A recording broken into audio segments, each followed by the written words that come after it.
Hey,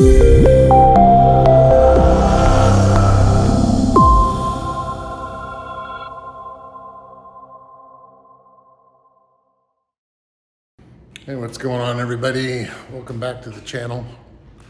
So yesterday, was it yesterday? Yeah, yesterday I received my DTF printer, which I ordered back in February, end of February, and I just received it in the middle of May. So it took about 3 months to get it to us. So it's back here. Kind of hard to see. Maybe if I lift this up, there we go. So printers in the back, applicator for the powder and glue, and then little oven for curing the glue is right there as well. So this printer, I'm going to turn this camera around. So this printer, DTF printer, direct to film, is the REVEL DTF-2402. So it's a 24-inch format, dual head. So the 24 is obviously the width, 02 is 2 heads, and then applicator, powder applicator and shaker up front, heater goes here in the back. So it still needs some assembly. The downside is I've waited 3 months to get it, and would really like to put it together and start using it, but the manufacturer, Ricoma, states that if you take it upon yourself to try to get it up and running, they will void the warranty on it. So, because part of the package that you get, it's a package deal, they include a 2-day on-site with one of their engineers. He's going to come out and do the full install, remaining install, and then demonstration on functionality, how to use it with the software, and then maintenance. How do you maintain this unit and keep it from having issues? So we'll just do a quick rundown of the unit physically and kind of go based off of that. So there are some controls up here on the front. Fan speed adjust, fan LED switch, so it's a lot of heater things. So I would assume that this has some kind of connection or integration to this device here, so you can maybe semi-control some of the systems from this panel up here, because the applicator heater, all of the controls are on this side. A lot of old school looking buttons.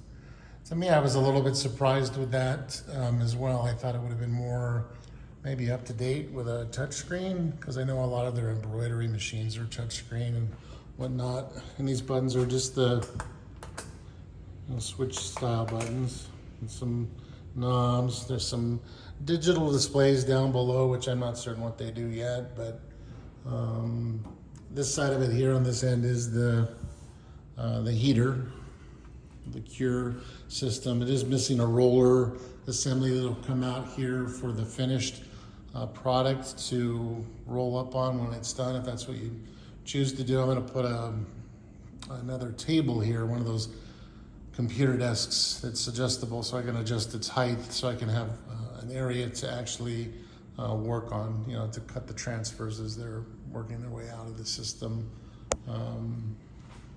So that's the heater portion of it. So I'm gonna move this is the film. So up front, there's some stuff in here too for them. They give you 2 different types of screen material. It looks like this is a little bit more open than what's currently in there. So if you want, I guess, more powder go through, or different kinds of powder that you're using, I'm not certain. So you put your powder in this tray here. When you turn it on, there's a button over here that, which one was it? Powder manual, I think, or powder auto. Those will probably turn on. I think it's a vibration type system. So it vibrates this little tray, and the powder shakes out because your film is coming out with your wet inks on it, your color and white inks. They go down into here, and then as they go through inside here, that's where down at the bottom there'll be a loop, and then the powder disperses onto that ink, and then as it works its way up, there's this roller that has these paddles on it, and those paddles actually will knock the back of the film, knocking off any excess powder. And then as it comes up onto the conveyor belt, this little system here, it's kind of hard to see. There's these little vents in there, but this little piece there is a vacuum. So you can actually put your film onto here, and then the vacuum pulls the film down onto the conveyor belt as it pulls through. And I think there's another vacuum at the other end as well. So as the powder starts to build up in the tray below, I think there's a sensor down there. It's maybe an auto cut off. If it gets too full, it can cut it off so you don't have any issues.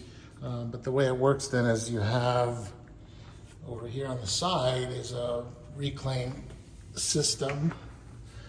So you pull this little pin out and this drops down. And when it does, this flapper inside drops down, and then all the powder that was sitting up there is now down inside this little catch bin. So then when we pull this back up and you pull this out, your powder will be in there. You can then reuse up in the system up here. So you just bring it up here and put it back into the tray up there. As far as the power requirements go, the applicator heater is 220, it says 220 10 amp, but my electrician, he went ahead and ran it's a 220 30 amp service. They had told me in the documentation that the printer itself was 110 volts, 20 amp. So I had my electrician put in that special little plug that's got that little tail on the side of it. But then inside of the box of stuff that comes, it comes with this 110 to 220 volt inverter. So it is a 220 volt for the printer, but for some reason they have you run it through a power transformer. So not sure why. The top here, they've got an Ethernet connection for network capabilities. There's a little red thing with a plug. Not sure what that's for. What's it say? Stirring. So must be some kind of stirring system. Actually, you know what? I think that's what this is. This actually attaches to that, to the white. Because I think the white inks, so this is where your inks go.